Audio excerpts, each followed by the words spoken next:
Hello, everyone.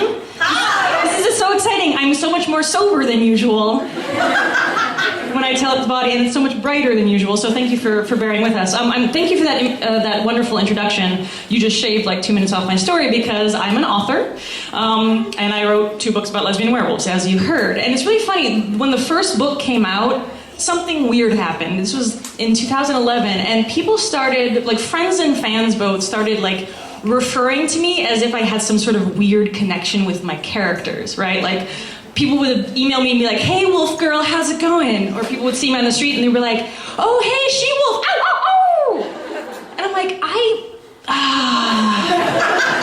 I wrote a book. This isn't like some sort of weird fantasy that I've been trying to like foist upon the public for a long time. But you know, I realized that this was kind of a thing, and I had to wonder, like, does J.K. Rowling get like emails that say like, "Hey, what's up, mudblood?" Like, it's just weird. I didn't get it.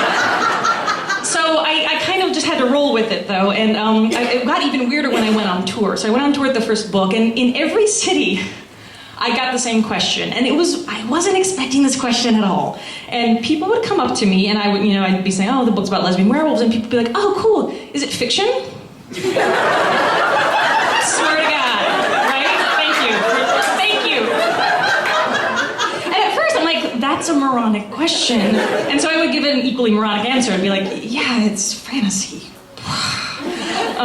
But then, like, I got the question regularly, right? Like, this was a thing that I had to deal with regularly, and I'm like, I have to start entertaining myself with this question.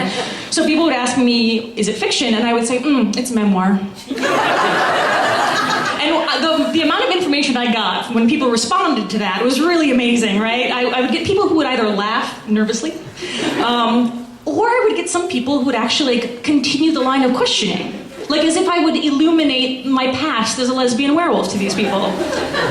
And I went with it. But what I learned from that experience is that if you keep telling a lie, it becomes the truth. So as I was on tour, it was fun, and then I came back, and I realized that a lot of the whole like werewolf thing kind of followed me, and I started getting invitations from my community for the wolf to come out and play. Now I'm a sex geek. I hang out with kinky people and all sorts of sex geeks of all different kinds, so it's not rare to have like people invite you for play dates. But having people invite not me for play dates, but some sort of avatar that apparently lived inside of me that I didn't know about, right? And I started realizing, well, this is my community. They're very smart people. They're sexy people. There are a lot of people who are more advanced on the path to wherever they are than I am. Maybe they see something in me that I don't see. Maybe there's something that's going on with the werewolf thing that I didn't know about. And so I started saying yes to these invitations. And the first one was a story that I told at Bawdy a couple times now, Foxy and the Ridiculous Lesbian Orgy. I'm not going to get into it now. It's a story in of itself. It's published in an anthology, so you can buy it here. But it was my first experience of doing like the furry thing, right? And it was a furry thing in that I was in service to a friend, a community member, and she had the scene that she wanted, and I'm very much a service top. So it was very easy for me to be like, sure, I'll put on these ears and this tail and fuck the shit out of you while you're howling. Sure, right? It was very easy for me to say yes to because it was her scene, right? It was her world. And then after that, I got another invitation because I started seeing this girl and she's really into puppy play. It was something that was strange to me at first. I mean, like, exciting, but also like I didn't know how to do it. But again, it was her thing, and she's the puppy. And so I'm like, sure, I'll scratch your belly and then fuck you and we can play hide the bone. Like, this is great. I love this idea. Awesome. And she's a great puppy, and I'm very attracted to her, and she's very sexy. And so watching her in the puppy space is very easy for me to get really turned on by because she's just so in it. It's just so much part of her personality, and as somebody who likes that kind of scene, I'm happy to oblige and be part of it. It turns me on. And then I went to kink camp. Kink camp, there are a number of them. They are summer camps. They exist. There's a Boy Scout camp on the East Coast, and one of them is this party called Fet Fest. Has anybody been to Fet Fest before? Oh God, okay. Well, okay, so Fet Fest is basically like Burning Man for kinky perverts. Burning Man for only kinky perverts. I'll be specific. It's like, there's glow sticks and eSIM, and there's like, drum circles and suspension bondage, and it's a lot of people scening all the time, people being very free and being like balls to the wall, whatever they're into, really exploring, and it's very sexy. It's very fun to be in that space with so many people just self-expressed in whatever way they want to.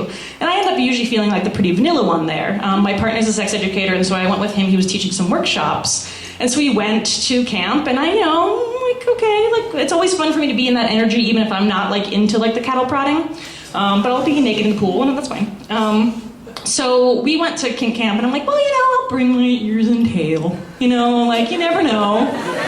Somebody might be into that kind of thing. And so on the first main day, I'm like walking around in like my ears and my tail. And again, like with perverts with really good protocol was awesome. Because these people would be like, hey, can I scratch you behind your ears? And I'm like, yes, that'd be awesome. And I realized that people would be like petting you if you're in a dog form. And so I love getting scratched and petted. Like, it's just not even a kink, it's just fun. So I get like the scratches and the petting, and people are like, and it's really nice, and I'm just like enjoying the physical sensation of it. And then, like, people are just asking me all sorts of things about playing and stuff, and I'm like, no, I'm not really into scening with this. I'm very good at being a service top. I'm not so much about the receiving end of things. It's challenging for me. I need, like, really tight, like, heart connection with people to be able to receive. And so I'm like, okay, so no thanks. And then it becomes evening time, and my partner's like, did you know it is a full moon tonight? And I had not known that, but I did then. And one of the things that one of my favorite things in the world, and one of my partner's favorite things in the world, is outdoor sex. We are both like queer pagans, love the whole full moon and all the like covering yourself in mud and going for it. So we're like, well, we'll find a hillside and we'll make a little like evening of it, and we'll just go and have a great time. So I'm like, yeah. So he's like, wear the tail and ears. And he's not kinky either. This is the funniest part. So I'm just like, oh God, okay, sure, yeah, I'll wear the tail and ears. Sure, if that's what you want, honey, I'll wear the tail and ears. So we go, we find ourselves, it's this, twilight, we find ourselves at a lovely hillside, we lay out our liberator blanket, and we've got our little bags full of toys, and it's just exciting, and he says, take off everything except for the tail and the ears. Okay, yes, here I go, yes, and the way he says it, it makes me know that this is not about him. This is not about him at all. This is something that he's going to force me to receive. And again, we've been together for 6 years. I'm comfortable with that, although it's a little bit edgy for me. So I'm like, okay. So now I am completely naked, sky-clad, if you will, with tail and ears on. And he says, lay down, and I lay down, and he begins to eat me out. And he eats me out vehemently. It's just like phenomenal, like 2 orgasms back to back, and now the moon's rising, right? And I'm lying on my back and just having these amazing orgasms. And for those of you, if you're squirters, I don't know, I mean, for me, as somebody who learned how to squirt, I feel a lot of like roiling here when I get really turned on, like, oh yeah, there's like one in the chamber, you're like, ah! And so he's like, get on your hands and knees. And I'm like, oh, yes, okay, yes. So I get on my hands and knees, and he gets behind me and he starts fucking me. And it's like one of those nights when my body is just like, you can do anything to me, and it feels wonderful. It's just all like, receive, everything's fine. My cervix is like, yes, come on, let's hang out up here. It's great. So he, at one point, grabs my hair, fucking me really hard, and he yanks my head back, and so that I'm looking at the full moon. And he says, howl. And I'm really glad that you told your story, Maggie, because I'm like, this is perfect. This is a callback, I love it. So he just whispers to me, howl, and I'm like in receiving, like getting fucked mode, so I'm just like, my brain turns off when I'm getting really well fucked. I can't verbalize shit. I couldn't even howl, and so I'm like, and he grabs my hair harder, and he yanks me back more, and he says, howl. And then he grabs me around the chest, and he yanks my head back, and he like forces me to stare at the moon, and he just screams in my ear, howl! And I go, ow!